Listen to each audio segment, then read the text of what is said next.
Ողջույն սիրելիներս, դուք կրկին Սահականուշի խոհանոցում եք։ Այսպիսի տանձաթափ է տեղի ունենում մեր այգում։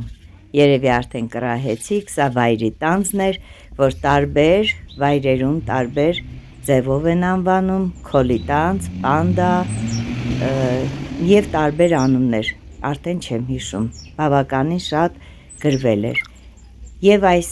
կանաչ տանձերի մեջ կային արդեն հասունացած գեղեցիկ տանձեր։ Տանձերը փռեցի, մի փոքր թող հասունանան, գույնը փոխվեց արդեն, դարձավ դարչնագույն և արդեն իսկական ժամանակն էր համեղ անուշեղեն պատրաստելու։ Մի փոքր վնասվածներից պատրաստեցի չիր, ջեռոցում եմ իհարկե պատրաստել։ Ահա այսպիսի տեսք ունեցավ մեր չիրը, շատ համեղ է լինում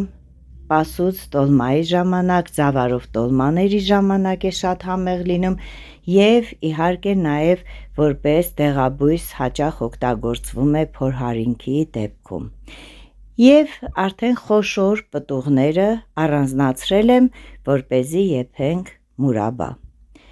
Մուրաբայի համար վերցրել եմ 1 կիլոգրամի համար 1 կիլոգրամ շաքարավազ և 3 բաժակ ջուր։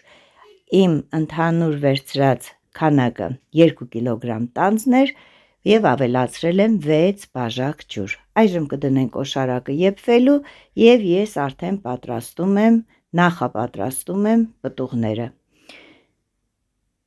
Լավ լվանալուց հետո այս մասերի մազիկները, փոքրիկ այս տերևիկները կտրտում եմ և մի փոքր կարճացնում եմ պոչիկը։ Կարելի է նաև պտուղների այդ տերևանման մասերը մազիկների հետ հեռացնել, բայց այսպես ավելի գեղեցիկ է։ Այս մասերը ես սիրում եմ, երբ որ ամբողջովին հավաք գեղեցիկ է լինում։ Այսպես մաքրում ենք ամբողջը, նույն ձևով մաքրել եմ նաև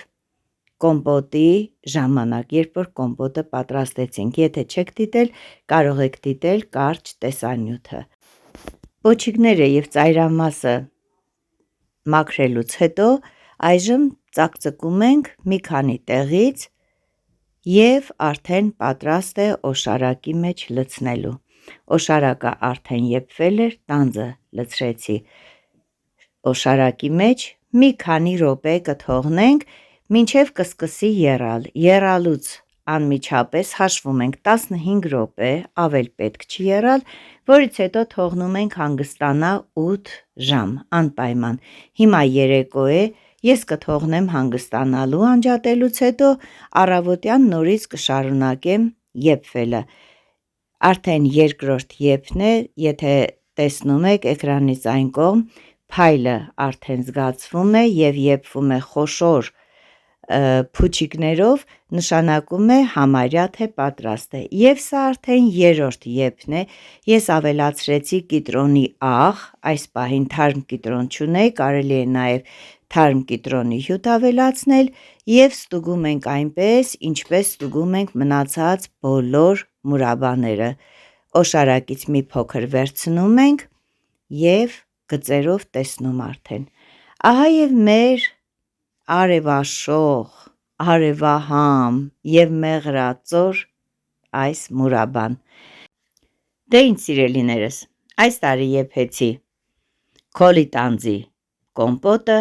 մուրաբան և պատրաստեցի չիր։ Ճիշտն ասած, մի փոքր էլ թթու եմ դրել, բայց չհասցրեցի նկարել, որովհետև արդեն շատ հասունացել էր և ամեն ինչ արագ արվեց։ Կարծում եմ մյուս տարի նաև կներկայացնեմ այս անուշահամ տանձի թթուն։ Այսքանը սիրելիներս, ուզում եմ ձեզ հայտնել իմ խորին շնորհակալությունը իմ ալիքին հետևելու, ջերմ ու բարի խոսքեր գրելու համար և իհարկե դուք բոլորդ գիտեք, որ ձեր դիտումների շնորհիվ զարգանում է իմ այս փոքրիկ խոհանոցային անկյունը։ Դե ինչ սիրելիներս, ես ձեզ հրաժեշտ եմ տալիս, բայց նորից հանդիպելու ակնկալիքով։ Մնացեք բարյավ, մնացեք խաղաղությամբ։